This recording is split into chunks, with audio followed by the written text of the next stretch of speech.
365 ದಿನಾನೂ ಕೂಡ ಹಿಮ ಬೀಳುತ್ತೆ ಗಾಯ್ಸ್. ಅದರಿಂದ ಈ ದೇವಾಲಯಕ್ಕೆ ಹಿಮದ ಗೋಪಾಲ ಸ್ವಾಮಿ ದೇವಾಲಯ ಎಂದು ಗಾಯ್ಸ್. ನಮ್ಮಮ್ಮ ಫಸ್ಟ್ ಟೈಮ್ ಬರ್ತಾ ಇರೋದಂತ ಇಲ್ಲಿಗೆ, ತುಂಬ ಖುಷಿಯಾಗವ್ರೆ. ತಣ್ಣನೆ ಗಾಳಿ ಕಾಡಲ್ಲಲೆದು.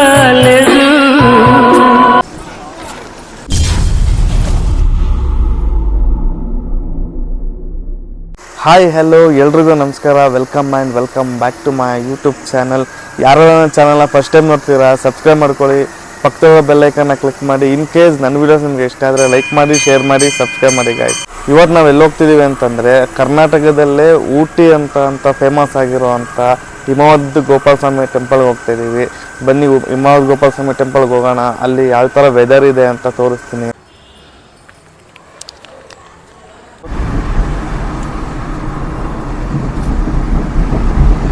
ಸಾಕು ಈ ಕಡೆ ಸರ್.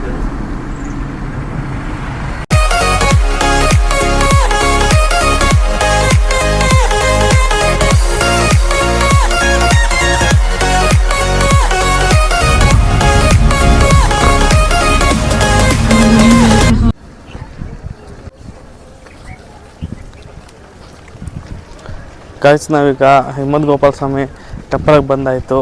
ಇಲ್ಲಿ ಎಂಟ್ರಿ ಹತ್ರ ಇದ್ದೀವಿ. ಈಗ ಪಾರ್ಕ್ ಮಾಡಿಕೊಂಡು ಈಗೆಲ್ಲ ಎಂಟ್ರಿಯಿಂದ ಈಗ ಹೋಗ್ಬೇಕು ಗಾಯ್ಸ್. ನೋಡಿ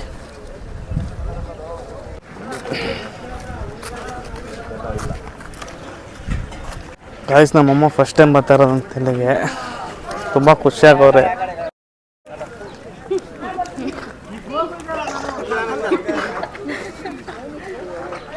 ಇಲ್ಲಿಂದ ಎಂಟ್ರೆನ್ಸು, ಇಲ್ಲಿ ಟಿಕೆಟ್ ತರೋದಿಲ್ಲಿ.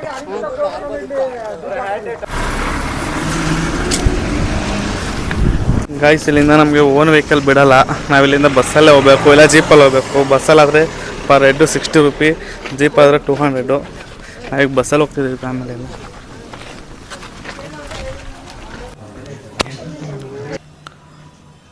ಗಾಯ್ಸ್, ನಾವು ಫುಲ್ ಫ್ಯಾಮಿಲಿ ನಾವು ಚಿಕ್ಕವರಿದ್ದಾಗ ಬಸ್ಸಲ್ಲಿ ಓಡಾಡ್ತಾ ಇದ್ವಿ. ಬಟ್ ಇವಾಗ ಬಸ್ಸಲ್ಲಿ ಟ್ರಾವೆಲ್ ಮಾಡ್ತಾ ಇರೋದು ತುಂಬಾ ಖುಷಿ ಆಗ್ತಿದೆ ಗಾಯ್ಸ್. ಅದರಲ್ಲೂ ಹಿಮವದ್ ಗೋಪಾಲ ಸ್ವಾಮಿ ಬೆಟ್ಟಕ್ಕೆ ಬಸ್ಸಲ್ಲಿ ಟ್ರಾವೆಲ್ ಮಾಡ್ತಾ ಇರೋದು ತುಂಬಾ ಖುಷಿ ಆಗ್ತಿದೆ ಗಾಯ್ಸ್.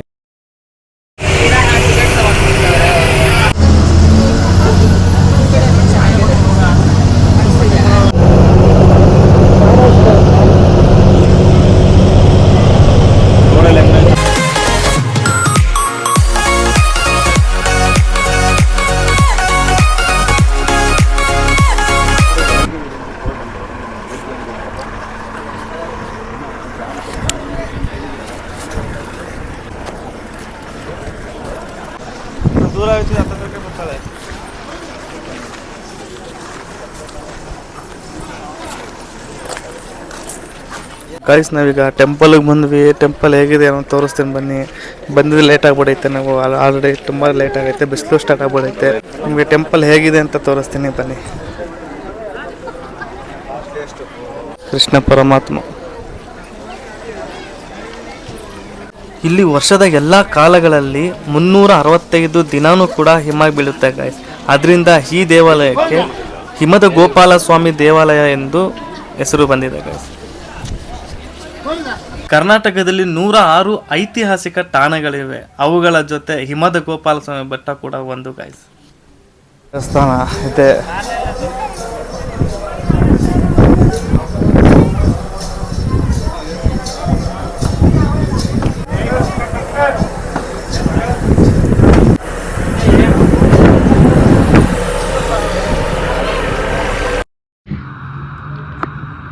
ಈ ದೇವಾಲಯವನ್ನು ಕ್ರಿಸ್ತಶಕ 1315ರಲ್ಲಿ ಹೊಯ್ಸಳ ದೊರೆ ನಿರ್ಮಿಸಿದ್ದಾರೆ.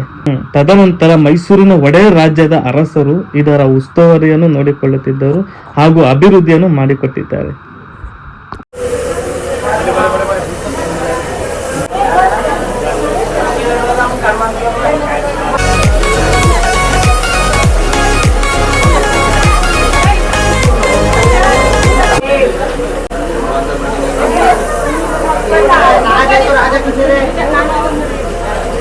ಇವಾಗ ಟೆಂಪಲ್ ಒಳಗಡೆ ಹೋಗಿದ್ವಿ. ಬಟ್ ಒಳಗಡೆ ಫೋನ್ ಅಲೋ ಇಲ್ಲ ಅಂದ್ರು, ವೀಡಿಯೋ ಮಾಡೋಂಗಿಲ್ಲ ಅಂದರು. ಅದಕ್ಕೆ ವೀಡಿಯೋ ಮಾಡಿಲ್ಲ. ಬಟ್ ಆಚೆ ಎಲ್ಲ ತೋರಿಸ್ತೀನಿ ನೋಡಿ ಗೈಸ್ ನಿಮಗೆ.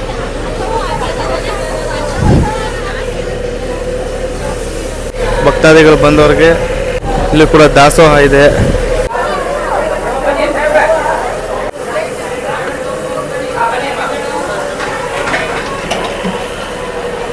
ಸಮುದ್ರ ಮಟ್ಟದಿಂದ ಸುಮಾರು 1400 ಮೀಟರ್ ಎತ್ತರದಲ್ಲಿ ಮಲೆಯ ಮೇಲೆ ಶ್ರೀಕೃಷ್ಣನ ದೇವಾಲಯವಿದೆ.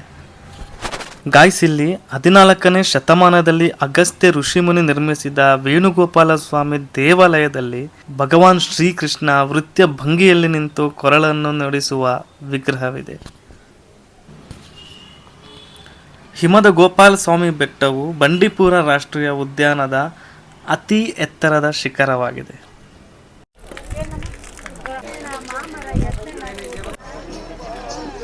ಇದು ನೋಡಿದ್ರೆ ನಿಮಗೆ ಚಿಕ್ಕಮಗಳೂರು ಫೀಲ್ ಆಗಲ್ವ ಗೈಸ್? ನಿಮಗೆ ಚಿಕ್ಕಮಗಳೂರು ನೋಡ್ದಂಗೆ ಫೀಲ್ ಆಗ್ತಾ ಇದೆ ನಂಗಂತೂ.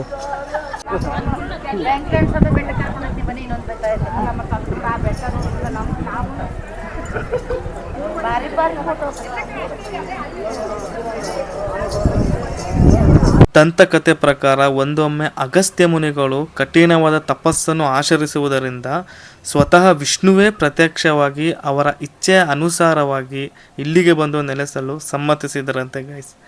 ಅದರಿಂದ ಇದನ್ನು ಹಂಸತೀರ್ಥ ಎಂಬ ಹೆಸರಿನಿಂದಲೂ ಕೂಡ ಕರೆಯುತ್ತಾರೆ.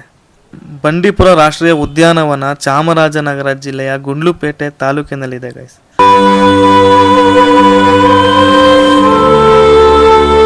ಈ ಬೆಟ್ಟವನ್ನು ತಲುಪಲು ಅರಮನೆಗಳ ನಗರಿ ಮೈಸೂರಿನಿಂದ ಗುಂಡ್ಲುಪೇಟೆ ಊಟಿ ಮಾರ್ಗದಲ್ಲಿ ಬರುವ ಮಂಗಳ ಎಂಬ ಹಳ್ಳಿಯಿಂದ ಬಲಕ್ಕೆ ಸುಮಾರು 10 ಕಿಲೋಮೀಟರ್ ಹೋಗ್ಬೇಕು ಗೈಸ್.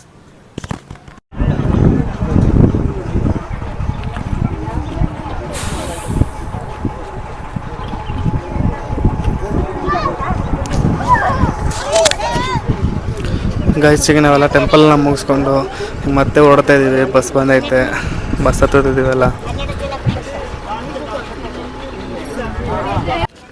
ಗೈಸ್, ಈಗ ಟೆಂಪಲ್ ಮುಗಿಸ್ಕೊಂಡು ಬಂದ್ವಿ. ಕಾರ್ ಪಾರ್ಕಿಂಗ್ ಬಂದಿದ್ದೀವಿ, ಕಾರ್ ಎತ್ಕೊಂಡು ಹೋಗೋಣ ಅಂತ. ಬನ್ನಿ, ಕಾರ್ ಎತ್ಕೊಂಡು ಮತ್ತೆ ಮೈಸೂರಿಗೆ ಹೋಗೋಣ. ಹಂಗೆ ಇನ್ನೊಂದು ಕಡೆ ಪ್ಲೇಸ್ಗೆ ಹೋಗ್ಬೇಕು ಅಂತಿದ್ದು, ಅಲ್ಲಿಗೆ ಹೋಗೋಣ. ತೋರಿಸ್ತೀನಿ ಬನ್ನಿ ಯಾವುದು ಅಂತ.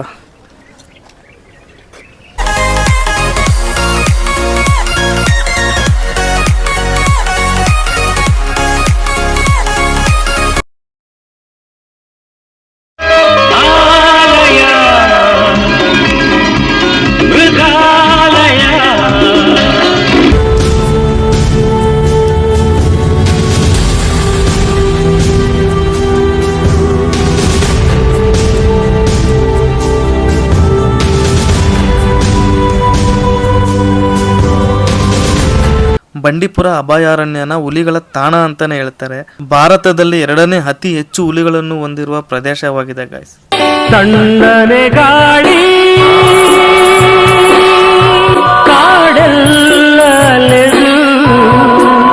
ನಾವು ಬಂಡೀಪುರ ಸಫಾರಿ ಮಾಡಿಲ್ಲ ಗಾಯ್ಸ್. ಅದನ್ನು ಕೂಡ ಒಂದಿನ ವಿಡಿಯೋ ಮಾಡ್ತೀನಿ. ಅದ್ರ ಬಗ್ಗೆ ಫುಲ್ ವಿಡಿಯೋ ಡೀಟೇಲ್ಸ್ ಕೊಡ್ತೀನಿ ಗಾಯ್ಸ್ ನಿಮಗೆ. ಈಗ ಬರೀ ಮೈನ್ ರೋಡಲ್ಲಿ ಹೋಗ್ತಾ ಇರೋದು ಗಾಯ್ಸ್ ಅಷ್ಟೇ. ಈಗ ನೋಡ್ತಾ ಇದ್ದೀರಲ್ಲ, ಇದು ಕರ್ನಾಟಕ ಮತ್ತು ತಮಿಳುನಾಡಿನ ಬಾರ್ಡರು. ಇಲ್ಲಿಂದನೂ ಕೂಡ ಕಂಟಿನ್ಯೂ ಆಗುತ್ತೆ ಗೈಸ್ ಈ ಫಾರೆಸ್ಟು.